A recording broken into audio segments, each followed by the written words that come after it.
Good evening, Team Kentucky. Since I became your governor in December, I provided 3 addresses to you, the people of Kentucky. An inaugural address, where we laid out plans for a better Kentucky for everyone, where every single Kentuckian counts. A State of the Commonwealth address, where we discussed how our strength as a state is about the strength and opportunity available to every Kentucky family. And a budget address, where I sought to put our precious resources behind transformational priorities of education, health care, and better jobs in every Kentucky community. Those were the addresses, the speeches that I expected to make. But here we are tonight with a 4th address, not an inaugural, State of the Commonwealth, or budget address. Tonight, I want to speak directly to Kentuckians and provide a state of this pandemic. It is a painful address to make. That starts with the pain of all our loss, the loss of over 1,035 Kentuckians, 22 today alone, making this the deadliest day in the Commonwealth. And we know at least hundreds more are to come. But despite this painful loss, we know that so many other states have lost so much more. It's hard to believe that our challenge, our adversity, started just 6 months ago on March the 6th. I remember it was a Friday. I just tried to go home a little early, excited to see my kids and enjoy the weekend. One filled with baseball, horses, or whatever my kids would be willing to do with their dad. But then came the call. It stopped me and all of Kentucky in our tracks. Our first case of COVID-19. Our lives since that day have been very different. We have lived through days where we were worried about whether there would be food on the shelves of our grocery stores, not knowing about jobs that had paused, whether they would ever come back, not knowing if our parents or our grandparents would be with us next year. The toll of this virus is devastating, given most Kentuckians and most of the world had never even heard of it as early as December. It was sudden, shocking, and deadly. And we learned, maybe for the first time in our lives, that we were all connected. Every Kentuckian's decisions would impact everyone else. Our actions could make the difference in saving another person's life or taking it. My faith teaches me to love my neighbor as myself. And that is more important now than ever for all of us. In this fight, we have been unwavering, and so has the science. The coronavirus threat is real. To protect one another and our economy, we have acted and we must continue to act with both unity and purpose. And we must understand that battling a brand new virus, it requires flexibility. Thankfully, guiding us from the start have been a bipartisan group of health experts from all levels, from Dr. Fauci and Dr. Birx from the White House, Dr. Stephen Stack, Commissioner of the Kentucky Department for Public Health. Based on their guidance and a lot of prayer, I have taken aggressive action in order to protect our Kentucky families. Most of the time, those choices have been difficult. They've been choices where every option causes pain, and I knew none of those choices would be popular. But as I told you, I am way past politics or concerns about popularity. My job is to do my best by my family, my faith, and by the people of Kentucky. So I've made the very best decisions that I could, reducing commercial and social gatherings, limiting travel, and most importantly, instituting a statewide mask mandate. All of these steps have generated criticism, but all of them are working. The steps we've taken are not just based on what health experts think might happen. They are based on what has actually already happened. In the face of this new worldwide virus, we committed that we would not be rash, that we would not experiment with our people, that we would not be the fastest. Instead, we try to be the smartest. So we watched as states like Florida, Texas, Arizona, and others tried to be first and suffered terrible, terrible losses. From the beginning, here in Kentucky, we have blazed our own path. Not a path of red states or blue states, but a path of our state. As cases and deaths surged across the nation in early March and April, here in Kentucky, we came together, and you crushed the curve. We beat every prediction. The actions of our people, your actions, saved thousands of lives. For that, I will always be eternally grateful. And this summer, when cases started increasing at alarming levels, you did it again, ensuring that we were not the next Florida where over 12,000 people have now lost their lives. None of you chose this fight, but you have showed up to battle. Just like our healthcare heroes show up for their patients, or other essential workers like first responders, grocery store employees, farmers and poll workers who put their own health at risk to keep our families safe, to help us vote safely, and to help put food on all our tables. Our educators shifted to online classrooms to protect our children, and our kids, they have been resilient. As a father of a 10 and 11-year-old, I see, maybe I even feel the sacrifices they are making, and they've often done so with a great attitude. When my son had to postpone his baptism, he told me, "Dad, if it helps other people, I'm okay with that."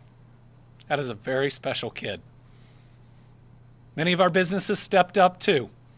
They moved operations to produce hand sanitizer, donated PPE, and adopted remote work practices to keep Kentuckians healthy at home.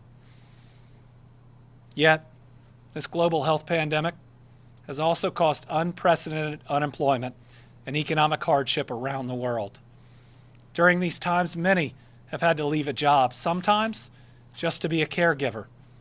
Many are experiencing painful isolation, sacrificing time with family and friends, knowing it's the right thing to do to keep them all safe. And through these tough times, we have tried to keep each other's spirits up. We light our homes green for compassion, and we ring our bells at 10 a.m. every morning for those we've lost. When we feel surrounded by darkness, we give each other a little bit of light. We call our neighbors to check on them. Our kids decorate the streets with chalk art and hang window signs. And we go out of our way to thank our frontline workers. As a state, we have tried to help the countless number of Kentuckians who are suffering. We created the Team Kentucky Fund to help our fellow Kentuckians stay afloat during this difficult time. We expanded unemployment to include independent contractors and substitute teachers. And the state has now paid out almost $4 billion in benefits to help more than 1 million Kentuckians. We extended food benefits aimed at Kentucky children, keeping them healthy and properly fed. And we've delivered more than 1 million meals to seniors. I got to pack that millionth meal myself. We've ensured Kentuckians can see a doctor during this pandemic by signing them up for Medicaid. We created an eviction relief fund to help our tenants and landlords to stay healthy at home and avoid insurmountable debt they could face in the future.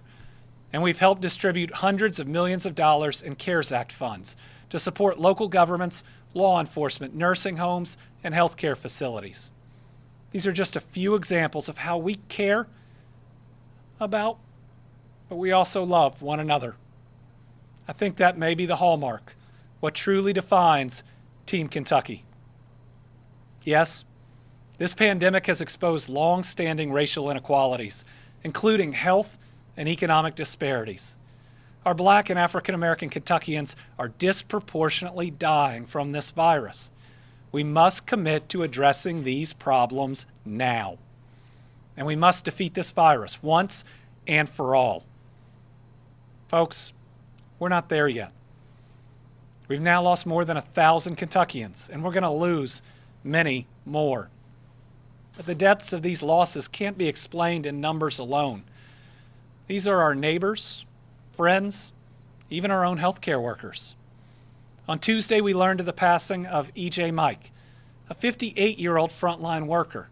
He's a physician's assistant at the Louisville VA Medical Center. But more importantly, he was a loving father to his twin girls just 13 years old. EJ fought hard for 6 weeks at Norton Brownsboro, during which time he was on a ventilator.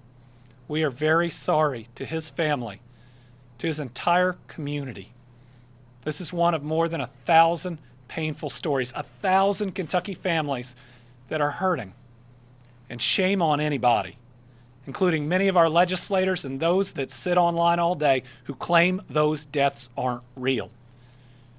There's 1,000 families that'll tell you that they are very real and very painful. Let's be better than that. And we just set back-to-back records for weekly COVID cases in our Commonwealth. Last week, we recorded 4,742 new COVID cases. The week before, 4,503.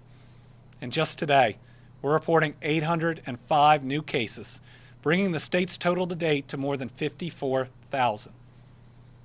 This week's White House report, like every report they've issued, tells us to keep a mask requirement in place statewide because we still have more than 50% of our counties in red or yellow zones.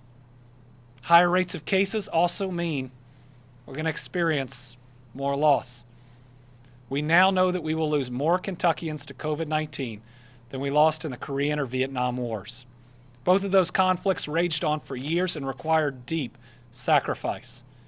We're still only 6 months into fighting this battle, but it's clear this is the fight of our lifetimes. So now, as Americans, as Kentuckians, it is our time to fulfill our patriotic duty to protect one another. And in this fight, that means wearing a mask, social distancing, keeping gatherings to 10 or fewer people, washing your hands, and limiting travel. We are asking so little, just small but powerful actions that may save somebody's life. Everything over the coming months, our lives, our economy, and our children's education depends on how we address this virus. And we must be extra careful because we're now fighting COVID-19 along with other viruses and diseases that often spike as we approach the fall or the winter, like the flu. In the weeks ahead, we will continue to provide as much information as possible, including new information to help communities and families as children and educators return to the classroom. While we're in the fight for our lives, we have also remained focused on the fight for which I ran for governor, to better the lives of our fellow Kentuckians. Even as we are meeting the challenge of this COVID crisis, the crisis of the present, we are paving a pathway to create a better life for more Kentuckians. We're taking the necessary steps to address long-standing inequities, while also working to create better opportunities for quality health care, more good-paying jobs, and better infrastructure with new and improved roads, drinking water, water ports, and airports for our communities. Because this pandemic, it will end. And when it does, we want to make sure we have all the pieces in place to propel our state into the next phase of making this an even better Commonwealth. But these last 6 months have been difficult and even dark at times. But we are together. This morning, the Kentucky State Police Honor Guard hung a wreath in the Capitol recognizing the over 1,000 Kentuckians who have died from this virus. Today, we honor them. We will always remember them. But our duty is to recommit to them and to each other to defeat this virus. The 6th chapter of Galatians, verse 2, says, "Carry each other's burdens, and in this way you will fulfill the law of Christ." I know that other religions agree. It's simple. We all have a duty to serve one another. On Team Kentucky, we care about one another. As Kentuckians, we have so many shared values of family, faith, and compassion for our neighbors. That has become so evident in this pandemic. If we're going to keep moving forward to build that brighter, better Kentucky, now is the time. While this virus physically separates us, we cannot let it drive us apart. As a team, Team Kentucky, we cannot give up. So everybody, we're going to get through this, and we're going to get through this together. Thank you, and God bless.